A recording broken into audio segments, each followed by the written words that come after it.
the moment you're added to the show. Oh yeah, sorry about that. That's all right. Just oops, yeah, adjust myself. I guess we are. Yeah, we're live. Are we live? Yeah. Oh, okay. So, I was telling Ellis I've been on a bit of a buying spree lately. I have bought. I now own. I think I haven't counted, but about 40 of the Shadow Ooh. double reprints.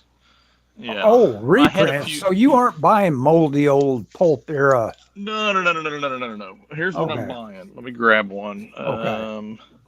I don't know if I have any in here. Hang on just a second. Let me step in the other room. You'll still hear me because I got my headphones on. But I was going to say, if you're buying those old, crusty pulp era things, I mean, you won't be able to read them. They'll fall apart in your fingers. well, that's the no, no, no. That's the good thing is I am buying. I mean, these are reader copies. I Mm-hmm. mean, these are the Oh, look double at that. imprints. Beautiful. This one has 3 stories in it. Wow. And I now own about 40 of these. There's Oh, my goodness. 151. Oh, my Yeah, goodness. That's a lot of. I don't know. It looks like a lot of reading to me, but I don't know. It Look, is a lot of. open it up. I want to see the type. Oh, okay. Hang on just a second. I'm moving around here. I'm gonna show you something else Okay. here in a second. Let me get one of them. Hang on. So this is the one I'm currently reading, and the reason why I'm reading it has the first Shirin Khan, who was Ah. the guy in the Shadow movie. It's the original story that he's in, Mm-hmm. and so this guy published these, and they're still in print. I bought a bunch of these at OFCON. That's the guy, Anthony Toland, and they have the old illustrations. Oh, It's that's a not. reprint of the That's pulps, man. that's a very nice. It is actually scanned of the pulps, and then Well, no, no, no. play with the It's levels. typeset. I mean, It is typeset. no, You no, no. say? Okay, it's Oh, okay. absolutely. The Okay. print is perfect, and I mean, because you can see underneath the picture how broken up that Yeah. that Uh lettering huh. is, Uh huh. and this is Big perfect. I mean, difference. these are Yeah. great to read. Well, that's These are great to interesting. read. They got the pictures in them. This is honestly, I mean, I've thought about buying the pulps because you can get some of them not too expensive, Uh but huh. I'm getting these, and like cover on this was $12, I think, $13. Oh, this one was 15. Okay, so it's Well, 15. They start off they were 13, then they went up to 15, and I think the later ones were 19, but not the later ones had 4 stories in so them. you're about Um, $500 or more into this new hobby, right? yeah, I've spent a little money on this. Oh, dude, yeah, yeah, it's not been but here's the thing, Ellis, and I think I told you this at the time when I first bought those at OFCON, or Uh maybe I huh. told Dave this on my podcast, but I love the Shadow. I've always loved the Shadow. Um, I figured out I can get those, and the entire run will fit. I think it's 1 or 2 long boxes of comics, so it's not a lot of space. Hmm. They fit in Golden Age bags, so I can seal them. Stick them under your bed. Won't even know they're Yeah, pull there. them. Yeah. Dude, one of these days I'll retire, and when I retire, get up and read one a week or one Yep. every month or whatever. Hmm. Um, it's just kind of a cool thing. They're a good size. Is I it, feel like I could. is it known who all wrote those? I mean, how many authors Oh there yeah. were? Oh, absolutely. Okay. I have a I have a spreadsheet because I make spreadsheets at work a lot, Uh and huh. I have a spreadsheet of all the issues. And what I've done is I've broken it down into volumes and then into stories. And so, like for example, on volume, like that volume was 75, I believe. I have 3 entries for volume 75, and they're organized by story and the writer, and I have a synopsis for each story actually that I'm Hmm. copying from. There's a website that has it's basically the back synopsis, I think. And so what I'm doing, I'm kind of building it slowly because I bought a lot recently, so I'm not caught up. But I can tag the ones I own, so I don't buy any duplicates, and I can see it on my phone. And then I'm breaking it as I purchase them, I'm breaking them up into individual things, and I can mark which ones I've read. Hmm. Um, and the way that the spreadsheet works, I can, like I was a little late because I was in there looking on eBay, Yeah. but yeah, and I was looking on eBay and I had it organized by story, not by volume, and so I could Uh-huh. scan real quick to see, because the bad thing is the numbers are on the spine, and a lot of eBay sellers don't put the volume number, or they don't show a picture of the spine. Uh-huh. But I got a lot of 5 today, and I've probably got, for the first 20, I'm only missing 2 at this point. I haven't got them all in, but I'm only missing 2. And then from 20 to 37, I think I got all but a couple, and like 37 to 50, I think I'm missing a bunch. So I need to run about 10, like in the between like 40 and 50, somewhere in there, like in like 35 to 45. And Need to so chink the what I'm gonna do is cracks up.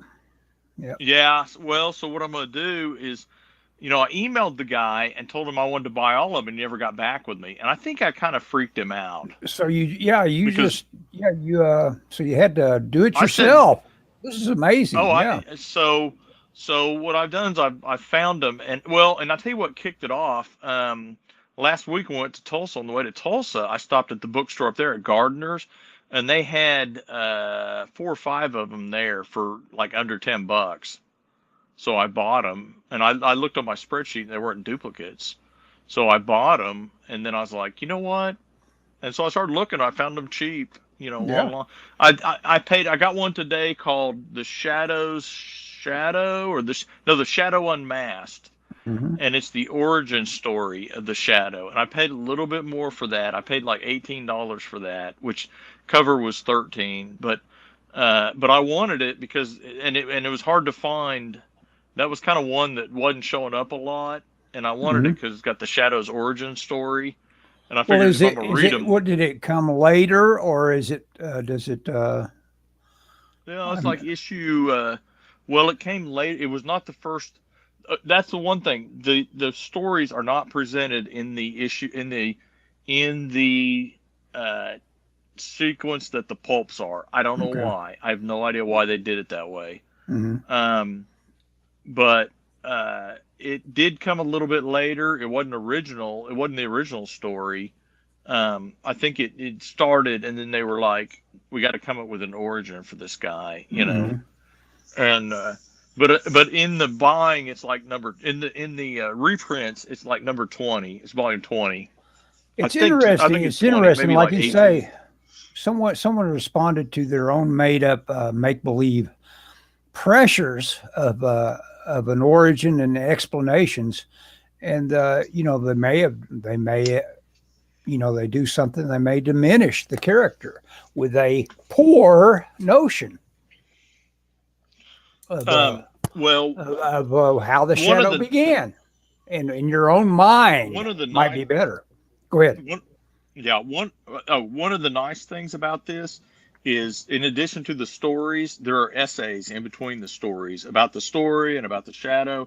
Some of them have stories about the radio show, so you get a lot more out of buying one of these than you would get in buying the pulp, Hmm. I think. Plus, you're getting multiple stories, you know. And I see, don't know like if this one, Nasser is. Did you say something about a link you had? Because Nasser says send me the link. no, I don't. I do not have a link to buy the pulps. Yeah, yeah, Um, yeah. It I seems kind of can. random. I mean, you're on eBay.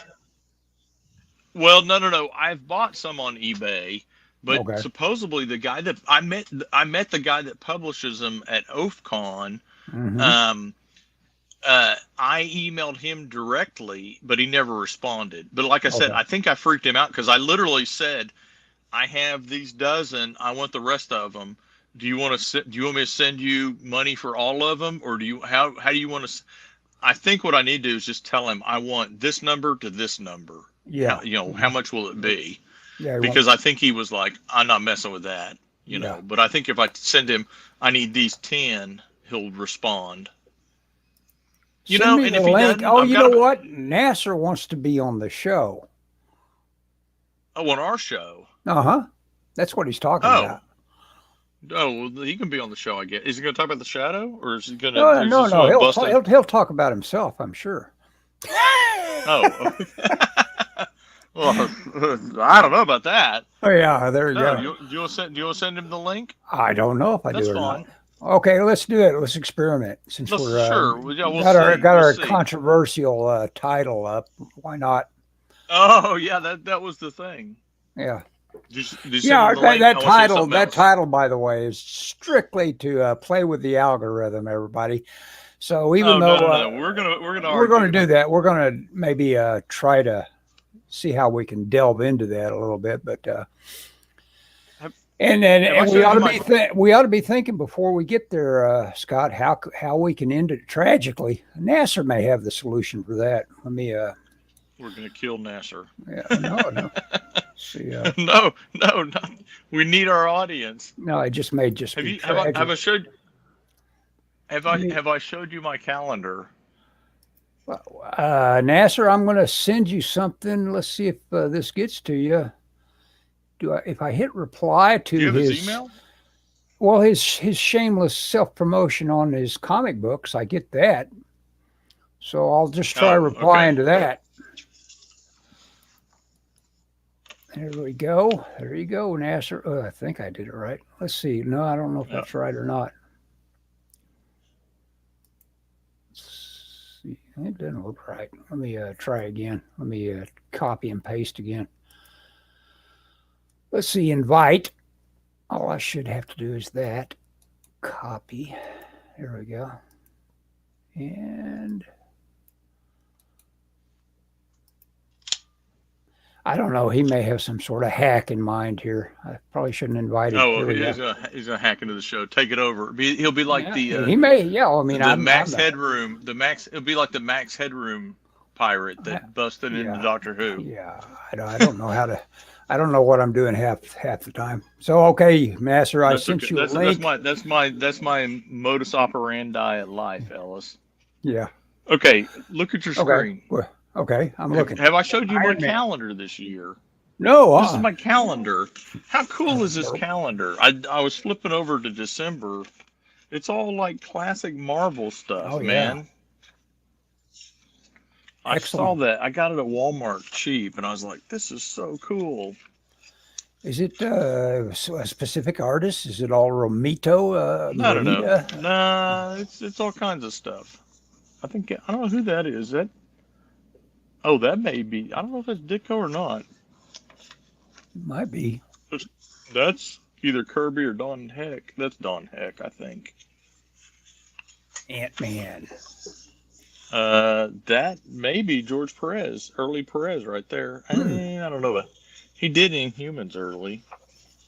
Anyway, I thought you would think this was cool. I think that's maybe Sal Buscema. Mm-hmm. Maybe. I don't know. Oh, there's Kirby. That's Kirby. Oh yeah, that's Kirby. I love the Destroyer. I think the Destroyer's a cool character. Oh yeah.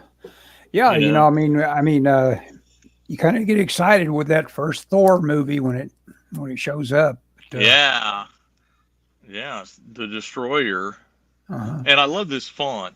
That squiggly. They got the. You can buy a font like that, but I think that's cool. Look, Nasser got the link. Let's hear what Nasser has got. Oh, Nasser got the link. Yeah. Hey, what's going on? Hey, Nasser. Hey, Nasser. What is going on?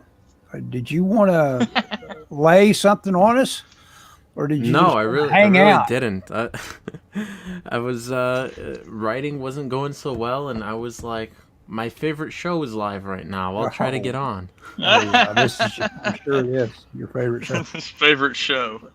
You're hard up for shows. Thanks.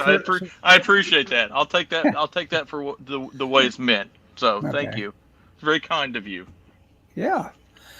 So the writing, that you seem to be all just spark and fire when it comes to writing, or that's what I remember is that you could, if you put your mind to it, you had a screenplay well, yeah, that's what you written. remember. What you said that like it was 30 years ago. Yeah, well, I know. Mr. Goodson. a couple of years his ago. memory's very short term. Okay. A couple of years ago, you were bugging me as the only guy that would read your stuff. As a guy that was, you were sending me stuff, and I was dutifully reading it and giving you brutal stuff. I don't want to think that my brutal evaluations has discouraged a guy that I think that is a talent to be able to sit and be in first draft mode immediately of something once you set your mind to it. That is the No, biggest. it's just not going well. Not every book goes well. Mm-hmm. It's just, you are on a book project right now, huh? Yeah, a book project. I just finished up a comic project, but now I'm in the middle of a book project before I go back to another comic, and it's just tough. It's the third in a trilogy, and the third one's always the toughest one for some reason. Well, the reason is it's easy. You gotta end it. It's easy to set something up, with the first one. It's easy to have fun in that universe in the second one, and then.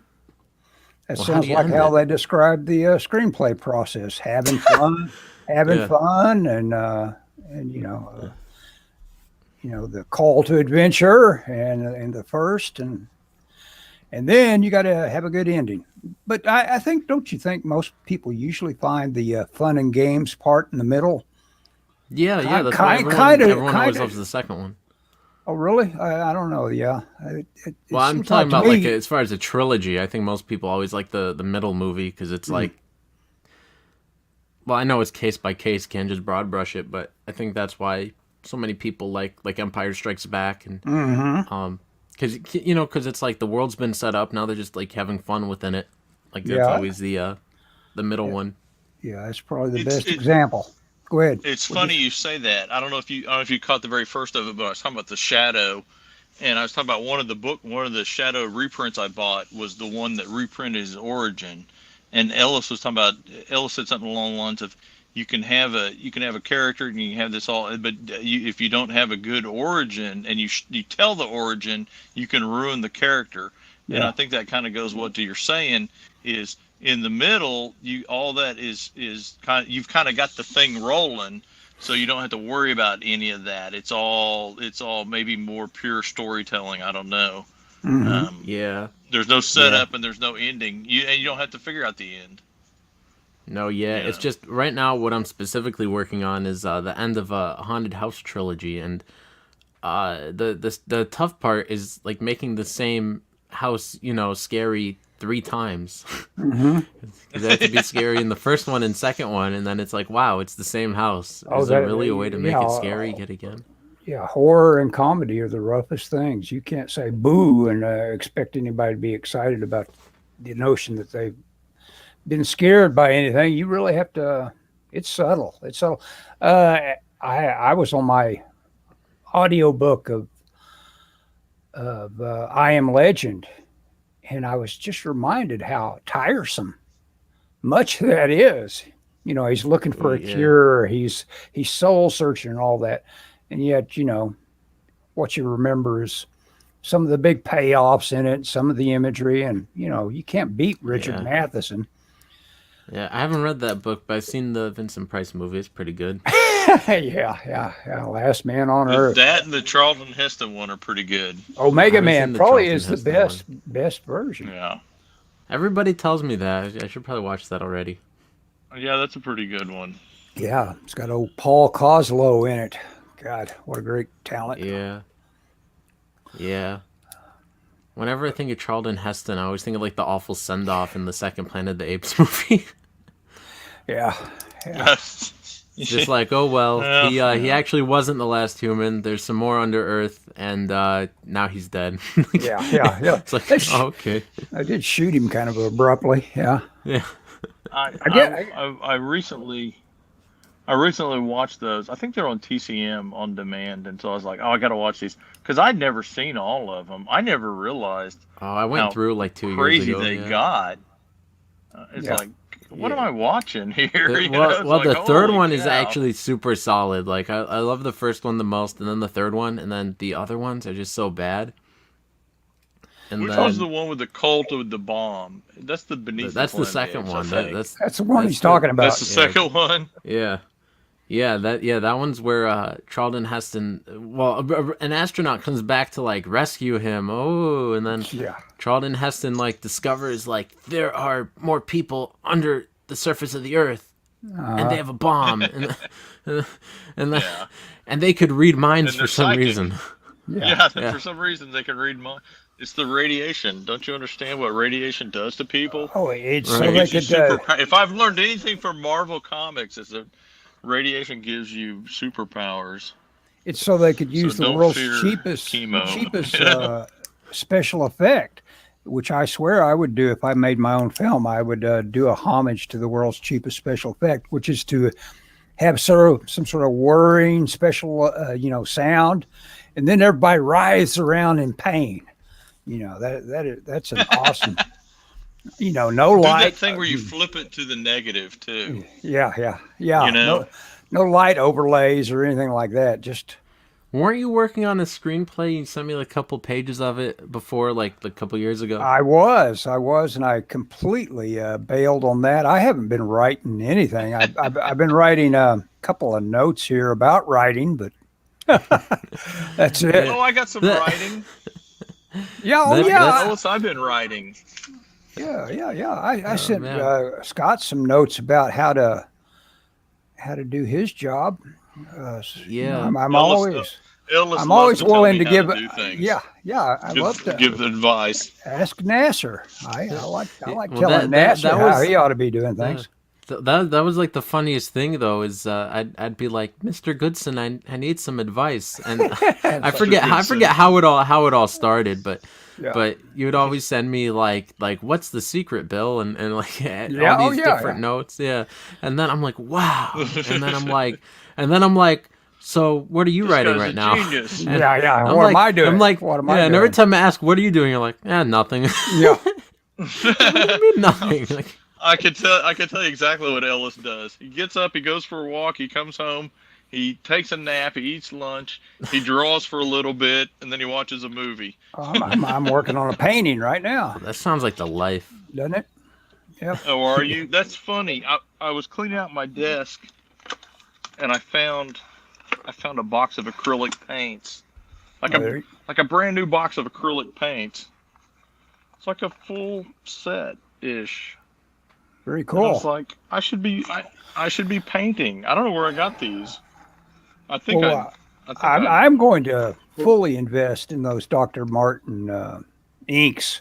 oh the dyes. Those Yeah, are great. I guess you could call them dyes, but what I've got is No, they're calls himself straight up Indie Ink.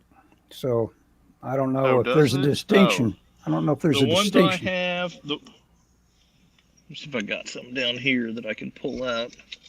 Yeah, see if they say ink on them. No. They say dyes. Okay. Well, what's the best movie you've seen recently? I haven't been watching you. I haven't gotten your announcements of box openings and such on your favorite movies. Well, I mean, I've been doing some videos. Okay, I haven't seen a lot of them lately. I did a funny one you might appreciate if you have you ever seen like those Criterion Closet videos? Oh yeah, where everybody's walking around picking their favorites. I did a parody of it. Yeah. It's pretty recent. It's only from like a week ago. It's on my channel. If you look at it, I did like a funny like parody thing where I well, I'm not gonna spoil it. You go ahead. Okay, It's like 5 minutes long. don't spoil it. Yeah, don't give it Go up. watch it. Yeah, I love those things. I've got another one where there's apparently a real famous shop in France where people go. They have all kinds of like celebrities show up, and everybody apparently knows about this one shop. It's almost like a Tarantino level fan club of movies there, and everybody walks in, walks out. So, it's a total ripoff of the Criterion idea, but everybody seems to really enjoy visiting this one shop. And of course, you do get more of the offbeat French movies that way. Yeah. Well, as far as good movies I've seen lately, I saw the movie Drive, and I just keep thinking about it from 2011. Okay, So Oh yeah, the that's a war- good movie. One where he stomps the guy's head, paste. Yeah, yeah, in the elevator. Yeah, Drive is so good. It's all I can think about it. It's just like 2 or 3 days ago actually, but it's really that one's It's all a I good can think about. soundtrack. It shows you about going in with expectations on stuff. Adam Carolla hated that movie, and it's because he's a race car driver, and he went in and he wanted a movie that was about about an Oh yeah. exciting driver that was driving Yeah. every He inch of the wanted Days movie. of Thunder. Yeah, Well, yeah, I like it because everything in it keeps building, and this is something yeah. like I like. It's something like you understand when somebody asks you like, "What makes good writing?" Oh, by the way, Scott, your head is like right in frames. Like your Yeah. drawing was blurry, but your head was in focus. But, Oh but yeah.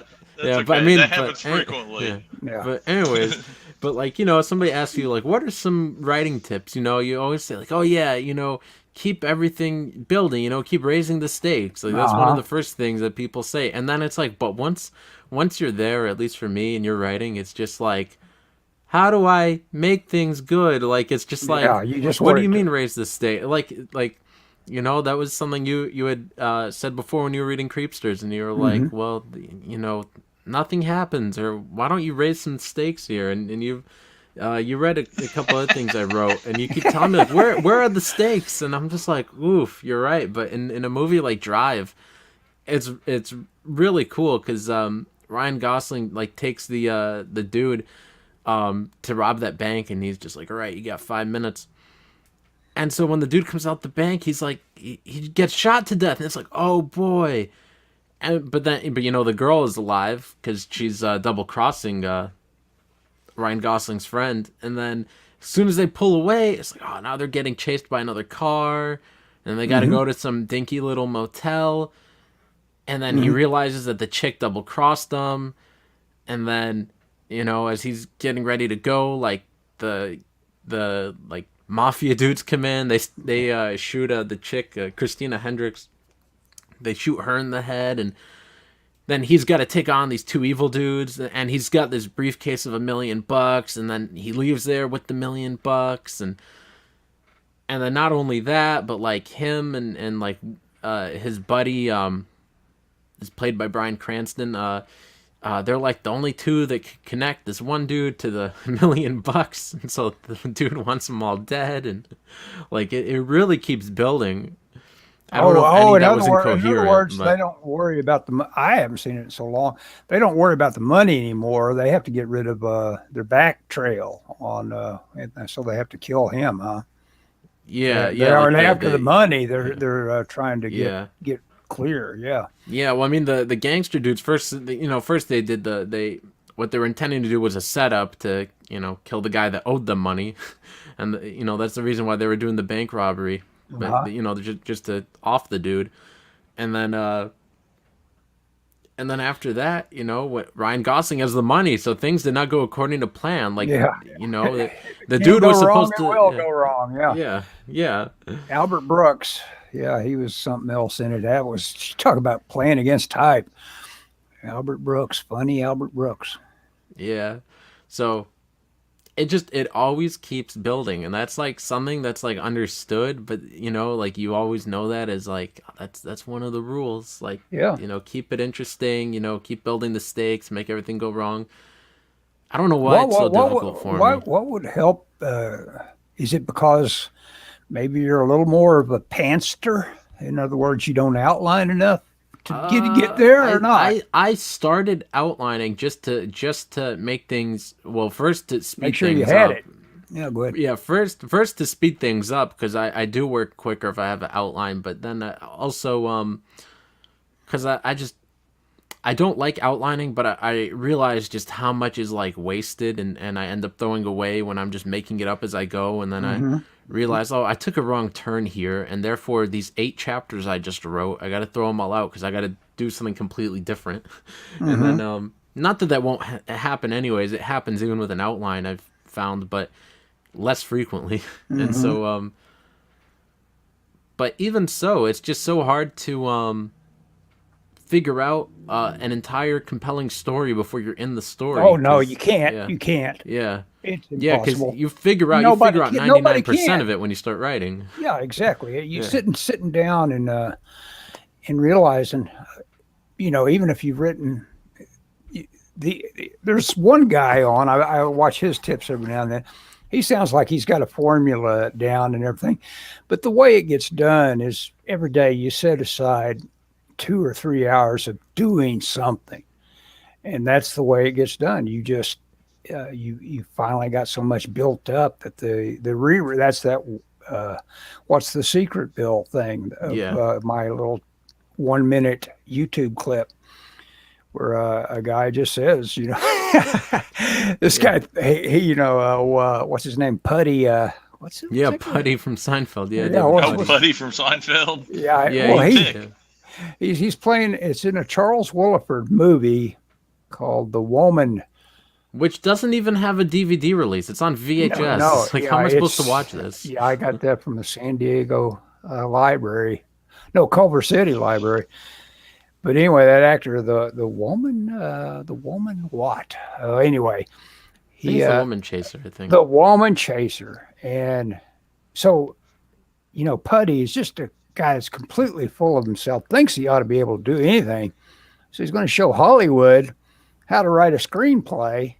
And he sits down and instantly hits a wall. He instantly draws a blank and realizes, man, this is tough. So he asks his lowly assistant out in the front office, because he sells used cars ordinarily, and he just notices this guy can write anything. He just sits down, and all of a sudden the typewriter's clanking away. So he asks him, "What's the secret, Bill?" And the guy looks at him and says, "Rewrite. First you write something," and he just basically tells him, whatever you get, and then you rewrite it. That's the only way you can do it. Well, I got to go, and that's the little Yeah. tip. It is the only thing that you have to know about writing, is that look at that look at my mastery when I X'd out this word and picked this word. Now we're going. Yeah. And that's how you do writing. I mean, you just massage it until, aha, I got it. Yeah. I think one of the mistakes too that I don't know if I could speak for anybody else, because I almost said I think most people might have this, but at least know I have it, is getting married to an idea, because Yes, that's your darling. yeah, because then I mean you think of an idea, you're like, what if I did this, and then you're like, wait a second, that means rewriting half the book, that means this other thing I want to do, Yeah. I can't do it, and then it's like Yeah. but you really got to be open to when there's something that's best for the story, not just best for your own ego or whatever.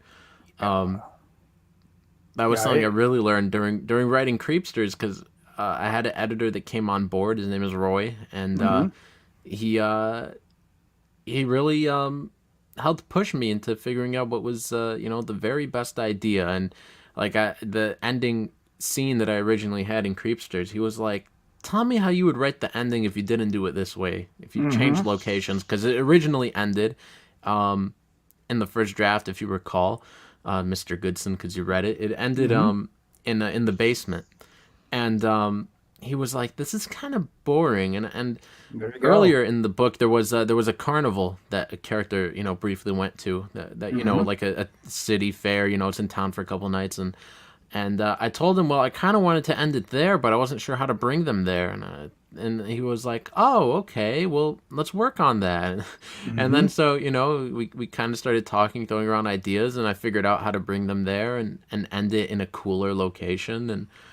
But if we didn't have that conversation, I probably never would have brought it there. So that's a good thing about working with the editor, or even just having a friend, read something. Yes, yeah, that's interesting. That's very interesting, because that's the way a guy ought to be, but fairly often a guy can't make himself that way. No. You got writers walking around Hollywood ready to punch some guy that did a rewrite on his script, because something changed slightly or whatever. The thing that really opened me up to the collaboration with Roy pushing me, because there were a lot of things where I was like, I want this to happen, and he's like, well, that's awful, and he's like, you should try something better. Like, he kept forcing me to make it better, and I was a little annoyed at first, but kind of annoyed because I was like, oh, he's right, this idea I had is kind of stupid. Yeah. But the thing that really opened me up to it, though, was everyone knows the scene in Jaws with Quint's just amazing speech about the USS Indianapolis, and when every 4th of July, I'll rewatch Jaws, because of course it takes place on the 4th of July, and I had written Creepsters in May of last year, late May, and so me and Roy had gone through, and he had edited like the first or second draft of it around June, and then I was kind of like annoyed though, because he kept wanting to change things. He's like, what if you had to replace this scene? What would you? And I was getting a little annoyed. And then, I watched Jaws, and then and I love that speech. And then I was watching some of the behind the scenes special features and stuff. And then they go through and say that, that speech wasn't there at all in the book. So Steven Spielberg wrote a speech, and then one of the screenwriters went through and did a draft, and then somebody else came in and did a write. Actually, I think Peter Benchley, the writer of the novel, was one of the people that did a draft of the screenplay as well. So Spielberg does a draft of that speech, as does Peter Benchley, as does another writer, and then what's the actor's name? Is it Robert Shaw? Robert Shaw. Yeah, he now he has the script, it's his character, and he does a rewrite. So you have like 4 people going through and having a hand in the writing of this speech. And if you just left it up to just one of those guys without somebody else pushing them in the right direction, it wouldn't have been any good, probably, Yeah. It took all 4 of them bringing a little bit of themselves to the table. And Yep. Saying this is special. Let's make it special. Yep. Yeah. So that's also something that I liked about, if you guys know the director, Sidney Lumet, directed 12 Angry Men, and gosh darn it, it's slipping me, and I love the movie Dog Day Afternoon. There we go. Yeah, and Pacino movie. that good spy movie. Yeah, he's directed a couple cool things. Yeah. Yeah. So Sidney Lumet, he has a book called Making Movies, and I did a review on it, and I read this excerpt from in that video. If you wanted to, just I'm only shilling it just if you wanted to hear like his exact story of how he says this, but there's a paragraph in the book where he talks about this writer. I can't recall the writer's name, but the writer wrote plays, and he wrote one novel. And Sidney Lumet says both, this guy's plays and his novel are really good, but this guy only wrote one novel. He keeps writing plays, and so Sidney Lumet asked him why. And this writer said that he liked seeing what his work brought out in others, because he would write the play and then somebody had to direct it, and then all the actors have to act in it, and everybody brings a little piece of themselves to it, and he liked seeing what it brought out in others. And that's true of pretty much everything except novels. It's true of movies, plays, and comics. If in the comic you're working as a team and you're not writing and drawing it, but well, they're all very collaborative. Yeah, if someone is just a whiz bang at inking, what they do to pencils can kind of like tell you, wow, cool, I didn't know I was that good. If you're the penciler, Yeah, lots of really great inkers. That a lot of like, because me, I'm not an artist, so a lot of inkers, like it kind of like I won't really notice them, but then you get some guys that are really good, like Art T. Bear and Terry Austin and Joe Sinnott. I don't really know how you say his name. I always said it Sinnott. Yeah, I think it's Sinnott. Sinnott, yeah. He inked a lot of Jack Kirby, and I mean, you could tell when it's Joe inking Jack Kirby, or when it's like somebody else comes in and it's like, I see, what Joe was bringing to the table here. Well, when I had that little share the rent studio in San Diego where Mike Miller and Mike Christian and Scott Benefield and probably one of the best inkers that was there. What's his name? I want to say, I can't remember his name. But so we had 3 guys. Well, let's see. And Ben Herrera. So Ben Herrera and Scott were actually doing pencils for Malibu. And then Christian and and the guy, I can't think of his name, and Miller were all specializing in getting these things inked. And so that it was quite the little churn out of stuff. But of course, it's funny to think about. Old Miller is so good at pencils that man, he's great. But he could do twice the amount of inks, and so it was an actual economic. He was getting paid about the same amount a guy would get for pencils, and he could do twice as much, which Smiller I thought was kind of cool. Well, I call him Smiller actually, but Mike S. Miller, Smiller, but Smiller, no, he's really great at both, and like I've seen him on live streams before where, he'll start the stream and start his page, and then it'll be a blank 4 page. hours goes by, and then he's finished the page, and it looks beautiful. And I'm like, "Are you sure you just started that?" Yeah. You think he'd worked up to it and had a bunch of canned research. Like I'm rewinding, I'm rewinding the stream. I'm like, I'm gonna find where he pulled out this finished page. Like he must have had it off camera somewhere. A blue line page that he was like a book like this. It's just full of great Kirby. It's like, I can copy that all day long. Yep. What was that, Ellis? I missed it. My copy of New Gods. I like it because it's grayscale. But the deal is, this gets a bad rap because it's Kirby, not being edited. He's writing it himself. And so everybody doesn't like this as well. It's not characters you love as much and all that. But inch for inch, I think he just outdoes himself. I think this is his peak as far as posing and character. I would 100% agree. It's great stuff. The New Gods is Kirby. That's definitely peak Kirby. Yeah. I mean, you could argue about, it's Knuckles or whatever. We like Stan Lee's characters better, is the deal. Yeah. You're right. Yeah. Well, and I'm on a Facebook group, and the guy's always dogging Stan Lee, but it's like, say what you will, but Marvel would not be Marvel without Stan Lee or Jack Kirby, but they could have a Jack Kirby, and it's not that Stan Lee was the best writer or whatever, but he was just the guy that made things happen. He was just cool. Of his time, You needed that face of the company. He was determined to make that company cool. Yeah. Oh yeah. When I was reading comics in the 70s and 80s, and he was doing the bullpen bulletin, it was like, holy cow! He was just, he did his column, and it was just super cool. Mm-hmm. And he just, and I grew up reading those Origins of Comics and Son of Origins, and I enjoyed the forwards that he wrote to him as much as I did the comics almost. Sure. Yeah. It's like Harlan Ellison's Dangerous Visions introductions. Yep. It's like, story is kind of a disappointment. Introductions. Yeah. For his short stories, Yeah. Well, and when I was a kid, I grew up reading. I read a lot of short science fiction, and I would read it in anthologies. And one of my favorite writers was Isaac Asimov, and I love the stories that he talked about, introducing the stories. Yeah.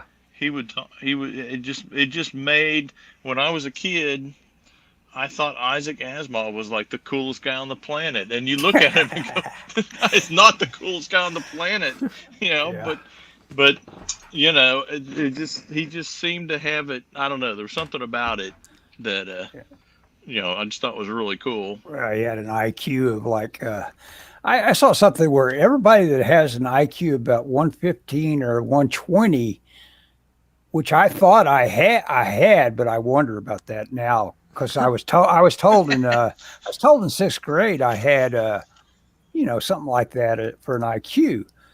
But I don't know. Well, that was about when they invented the IQ system. Yeah, exactly. They were still working out the kinks. Yeah. They're still working on it. But do you realize broke the curve? You realize what percentile you're in if you hit 120? No, take a guess what you would be in if you hit Jeez, 120. I don't know. Everybody talks about like I bet IQ this. I don't know. I don't know what an average IQ even I don't know what the is. scale is, but I bet most people peak out about 110, if that high. Yeah. Well, I bet- it's you're in the top. Do you know? 50. Do you know the answer? Yeah. Well, I suppose we know one answer anyway, but it's you're in the top 15% if you have an Like IQ 120? of 120. Yeah. And it can go as high as 180 or whatever, but and Yeah. everybody agrees you're a genius, but you just seem to crap your pants all the time. But you probably got something wrong with you at the point where you're 180, but to go along with all your blessings. Oh, I think IQ's overrated. But I say that, IQ is over. Dumb people around me just annoy the crap out of me. Well, that's just what me and Scott would say because our IQs are probably like a 48 or something. No, yeah, exactly. Well, that's the deal. I have no evidence that I've had an easier time in life just because of my IQ is allegedly high. So that makes me question that IQ I took when I was a little kid. Reading. Yeah. No. Yeah, just the reading. It's like bull. Well, I think you're pretty smart, Ellis. Oh, well, I think your flaws have your flaws are not to do with your intelligence. Yeah, it's all it's all my looks. I look like I'm just kidding. I'm kidding. No, I'm not quite kidding anymore. But for years, you've been coasting on your looks. Now it's my damn age. Yeah, nothing's going to get done now. We'll all get there. Yeah, what are you going to do about that? Yeah. Tomorrow. We'll all get there one day. Tomorrow's going to be luck if I get up tomorrow. Oh yeah. Are you anticipating a bad day tomorrow? Oh yeah. What is the temperature like tomorrow? You wanted me to check and I didn't check. Oh, dude, it's gonna be like I think it's in the low 60s, man. Ooh, the low 60s. Oklahoma's gonna be on lockdown. You guys aren't used to that weather. Yeah. Yeah. Well, it'll be warm for this time of year for sure. When I was there, maybe in 2019, because I go there about once a year to visit my sister, and I was there in 2019, I believe, and we went to Walmart or something. We were going to get a few groceries, and like the store was like super packed, and she's like, "Oh yeah, it's normally not this packed, but we're supposed to get like a bunch of snow tonight," and so everybody's worried. I'm like, "You guys are expecting a bunch of snow tonight?" Like I was like, it doesn't really seem that cold. And then, like, the next day, there was, like, a tiny layer of, like, frost on the ground. And I was like, this is what you guys were all freaking over about? Like, well, these weathermen can be responsible for that. They can really freak you out with forecasts and all that. They hype up the weather here. Yeah. Mm-hmm. Well, we're having a snowmageddon tomorrow. Yep. Oh, yeah. They'll close the schools, like, days ahead of time if they think it's going to snow. Yeah. Oof. Yeah. Where are you at? Well, I'm in Chicago. Oh, well, that's awful. Oh, okay. Yeah. Oh. Yeah. Yeah. Well, no, it is awful because like when I was in school, we'd get like a foot of snow, and it's like, well, we still have school today. Yep. Yeah. School's gonna start 15 minutes late. Right, if we were so lucky. Yeah. Well, that's kind of a new development because Oklahoma used to not shut down at the first hint of snow. So we used to. Oh yeah. Well, this is we've entered a new era here. Mm-hmm. Well, and part of it is I think they can forecast it farther ahead. Mm-hmm. And they claim to be more accurate, which I would argue. See, this is I don't know. Anyways, this is the part of the show we're talking about the weather. We're just totally went to hell. Exactly. Right. Forget writing. Forget comics. Talk about the weather. I was looking at Zillow on Florida. Boy, I was at the bottom of a email. Dave Rubin's Locals. I guess he owns Locals, and it had the address for locals headquarters. So I put it into Google Maps, and it's like, whoa, that would be awesome to have that as the place you go to work. It's right on the Gulf of Mexico and pretty I will groovy be place. in Florida in 3 weeks. You will? What are you going for? My wife and I are going on a road trip between Christmas and New Year's. Cool. Oh, A Scott's road living the trip. life. I have Do what? What'd you say, Dancer? Oh, I said Scott's living the life. Oh yeah, Scott is. He's Well, he's got it knocked. He's envious of me just because I get to do so little. Right. Yeah, unfortunately, Well, I'm kind of hooked up with stuff, but Yeah. the my wife's company just got bought, and so she has to she has to basically either get paid or use all of her leave by the end of the year. Uh-huh. And so, I mean, she's gonna stay on with the new company, but she had so much vacation, and she was like, "We ought to take some vacation." And so, she put in for that week off, and I took that week off. And we're gonna get a car. We're gonna get the car. We're gonna get a rental car Christmas Eve day, and then All Christmas right. morning we're gonna hit the road. Have you got any So- preferences for that rental? What do you want to experiment with? You mean what do you mean? What do you mean by preferences? Well, you know, like something you always wanted to Scott's drive. gonna get a Oh, monster truck, right? Yeah. Oh yeah, no, I don't know what Michelle got. I don't know what she, yeah, Oh, you no, are- I don't know. You do already know what you got then, huh? Yeah, she told me. I forget. I think it was like some kind of Nissan thing. Okay. I think it may have been like a small SUV. We were thinking that somebody else would go with us, but everyone, when we first talked about it, everybody was like, "Oh yeah, it sounds fun. I'll go with you." And then we told them, well, we're going the week between Christmas and New Year's. They're like, "No, why are you going that week?" It's like, well, because that's what we want to do, you know. And they're like, "Oh, you ought to go a different week." It's like, well, no, you ought to go a different week on your own Yeah. vacation then. You know, this is our vacation. This is what we're doing. You know. Have Adam the Woo meet you So- at the halfway point. Oh, no doubt. Yeah. Well, we're not going to Orlando or Celebration, so I don't know if we'll see Adam. Yeah. So Ellis, I got a story to tell you. Okay. Let's hear it. So Does it have a last beginning, week middle, we and talked end about for- how ahead. my Right. comic.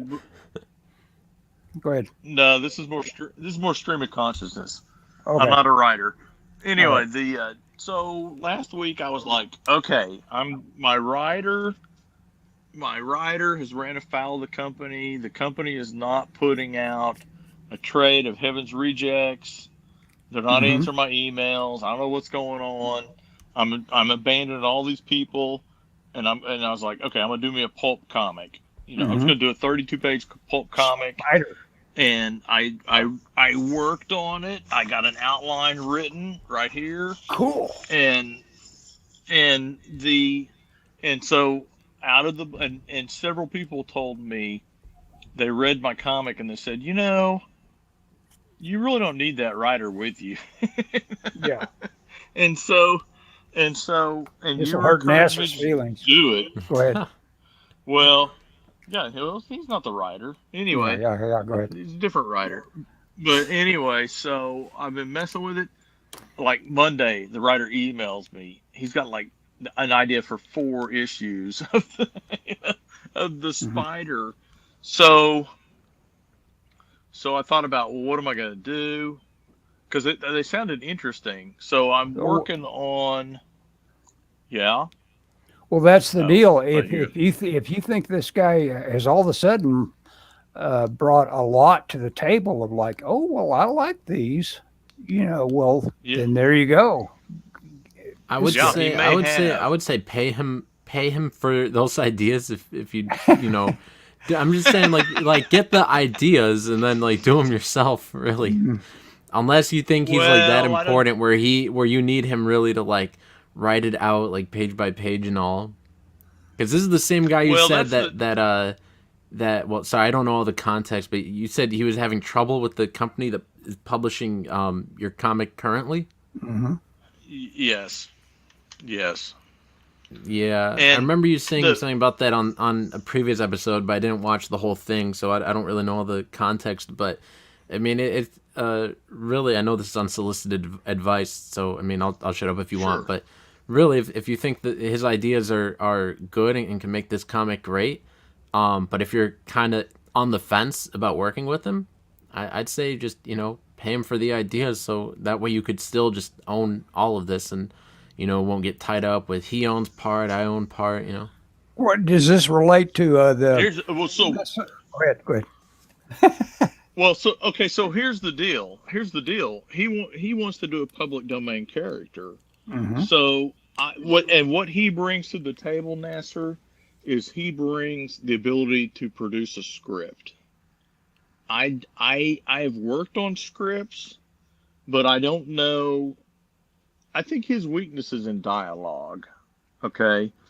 And I don't know. And I think that's where I would be better than him.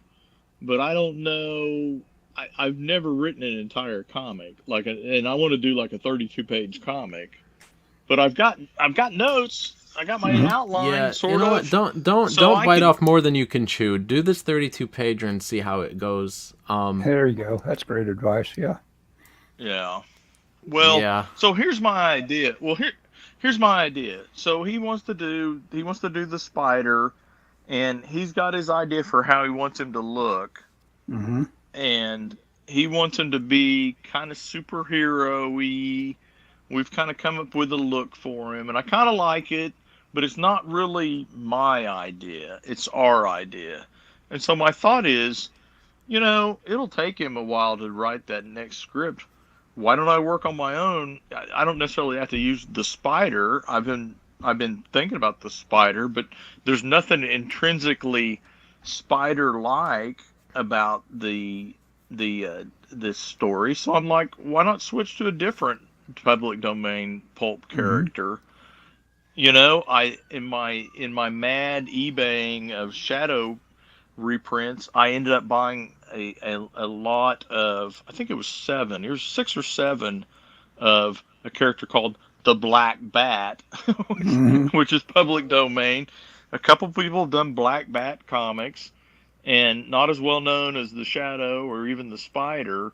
But the character had a kind of an interesting background because he was blind. He was a lawyer or an attorney or a judge or something like that, or a DA maybe. He was blinded, I think, by acid, and he underwent an emergency operation that gave him the ability to see in the dark and other enhanced senses. Oh, that's really cool. But he could see. Yeah, it sounds kind of cool. And he's public domain, and so it's like, get what to- I can take my, in fact, parts of my story would work because part of my story revolves around a underground, like, digging kind of device, like Get a Wally big Wood mole to do the man. first issue. I will. I need a Ouija board, but I'll do Yeah. that. Oh, I'm, oh I'm, my ta- goodness. I'm talking about Daredevil was Wally Wood did the first one. Oh my yeah. goodness, you guys know what I always think of when I think of Wally Wood. Not that he shot himself, but the cryptic quote that he left behind. If I had to do it all over again, I would saw off my hands. Oh, jeez. Yeah. I don't blame Dude, him I for love writing that. I love Wally Wood. And I mean, I know he was a miserable dude, but him and At the Steve end, Ditko, yeah, I think him and Steve Ditko, I just admire them because of their just dedication to the craft of making comics, and they were two Oh, totally. of the most well thought of guys, and most talented, most influential artists, creators. But they were so single-minded. I to this day I hold a grudge. Rest in peace, Denny O'Neil, because Ooh. I went to a panel at New York Comic Con, and he ripped on Ditko in the panel. Did he? Because not what he said was he said two things about him. He said I don't think he ever did anything fun his entire life, and he Well, I said, doubt that. Yeah, "Well, I doubt that too." And then he said, he was talking about wanting to put acid in Stanley's coffee, and somebody said, some of the panel said, "You should have done it to Ditko," and he goes, "I don't think Ditko ever drank caffeine." And then stimulants. just the way No he said it, stimulants for a the way he Ditko. said that. Yeah, go ahead. Well, and the way, which first off, I don't think that's true. I think I read something recently about he drank coffee, but even if he did, and it wasn't what he said, it was just the way he said it. Just like he just had this disdain for this guy that would have this kind of purity of idea, whether you agree with Ayn Rand or not. Just the idea that he was so committed to this belief that he would basically give up comics. I mean, he never stopped drawing comics, but he would turn his back on the industry because of that, Yeah. and I mean, that's kind of cool. And Wally Wood seems in a different way equally single-minded, Yeah, but he was obviously. I ought to share those. I think we have just hit an hour. I could share a couple of images of something I found. Just happened to. Well, nah, I won't. It's too much trouble. It was called Space Detective, and it was some of these archive.org. No, it was some other place that had all these public domain things. And I said, "Oh, a Space Detective. Let me look at that." And it was 30 pages worth of Wally Wood I'd never heard of. It was just what, amazing. really? Yeah, I it gotta was just find something. that. I'll send you a zip or something. Yeah. I have a book here. Let me see. You have something called Google it Space right now. Detective? No, I was gonna. I Hey, think is I anybody showed you that. anybody got an idea for how this could have a tragic ending? I hate to oversell the. I got my We could talk headline. about Wally Wood. Oh Wally yeah, Wood yeah. had a tragic ending. And I told you, didn't I, that I went to the little courtyard apartment where he shot himself. I realized Did I you wasn't. really? Yeah, that I realized I wasn't that far according to Google Maps, and made about a 20-minute trip from my Culver City digs, and it was one of these things that, of course, is gated. You can't just wander into all these Oh apartments yeah. in L.A. But I could look through it and say, well, I can see why somebody'd be depressed living here. No, it Was wasn't it? that. I mean, was it? No, it Was wasn't it that bad. bad? No, it wasn't bad at all. It was a standard apartment where you try to not spend too much money, but it had nice, it was nicely I just landscaped and all that. It's all I right. just gotta let you guys know my most prized possession is I wrote Steve Ditko a letter and he replied to me, and Steve Ditko never signed any comics or any art prints or anything. He never signed anything except his letters, and so I have Steve Ditko's How signature about at the that? end of the Oh letter. my gosh, that's Groovy. amazing.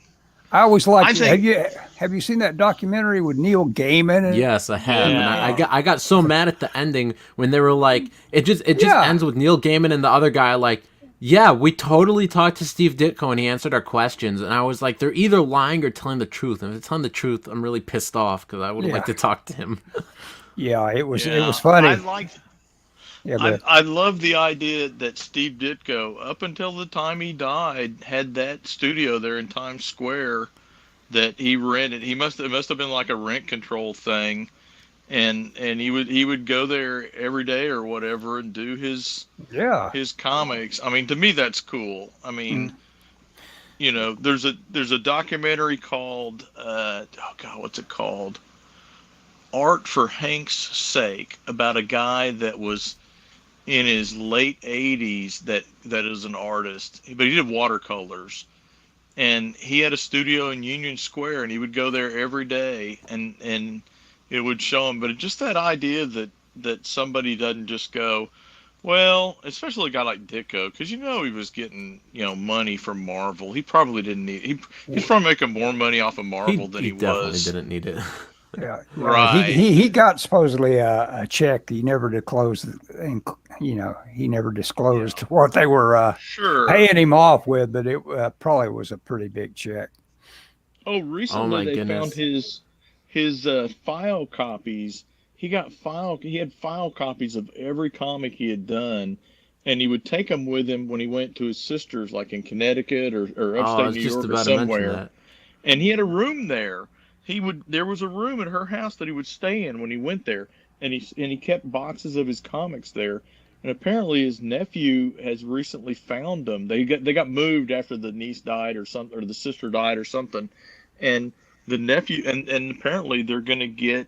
Somebody was like trying to figure out if they're gonna auction them off or whatever. But it was like old copies of Spider-Man that was personal copies, Yeah, there are so I many mean, cool Ditko stories. Like, sorry, and I didn't mean to cut you off there, but just no. I wanted to mention before I forget that there's like stories of like Marvel editorial like asking him like, do you still have the original art of this thing you drew? And he's like, yeah, it's in my sister's attic somewhere. Like I've heard stories like that, or even stories where like he had like pages of like stories he wrote that he decided not to turn into Marvel, like some like Spider-Man stories towards the end, and like Doctor Strange stuff that like never got published, and like he had the pages but refused to show anybody, and just to think that those might be in an attic somewhere, it's just so crazy. Somewhere hiding. Wow, that would be something. I don't think he sold any of his art. I think that same article I was reading said that he never sold his art,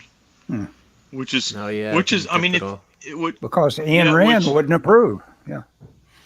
No, I don't know. I don't know if that's his reason or not. No, he had his reasons.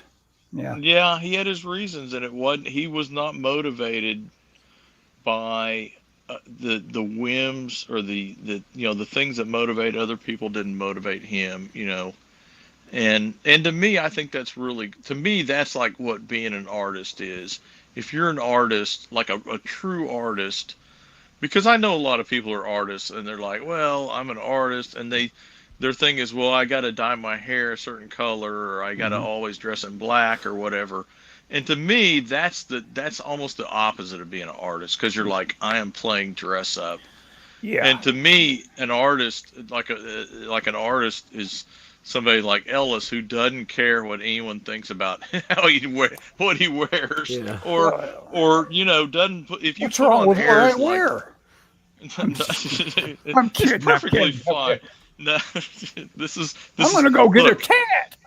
Look, wait, do you even still have hair? Yeah, I don't even have hair. Who knows? But anyway.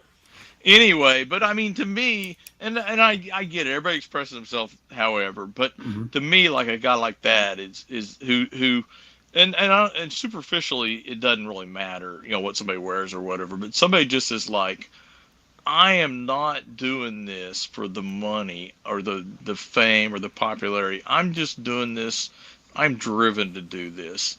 I went over the.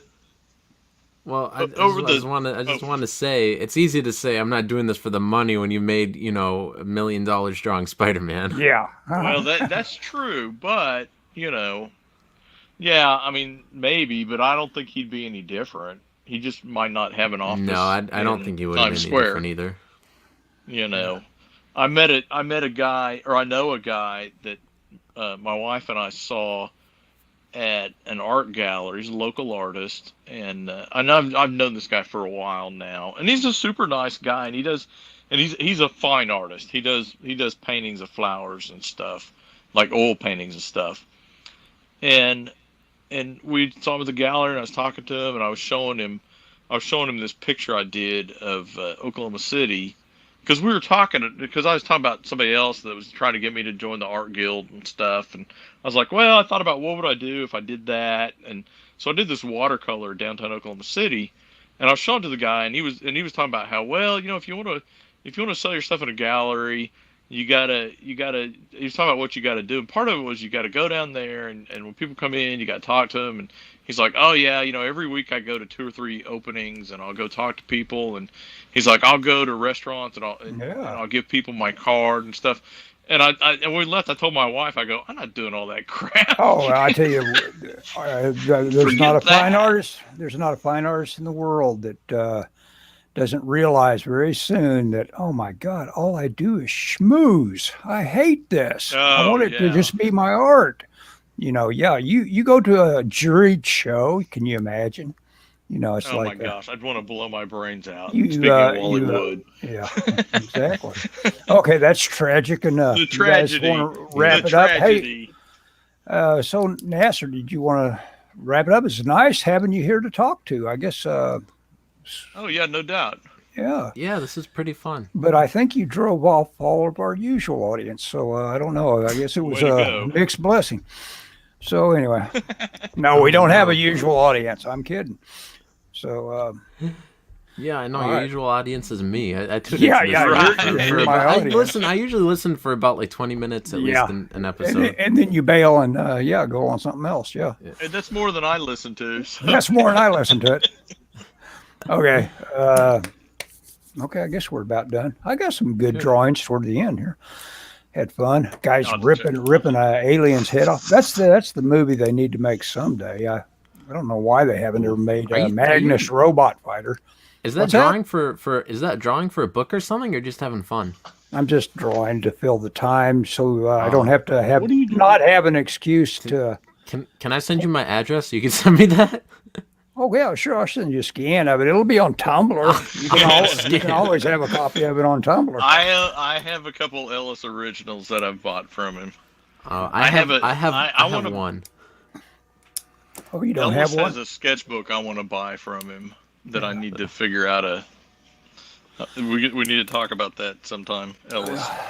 You sent me a Batman doodle you did one. It was pretty good. Oh yeah. I did send some sort of mail back and forth to you.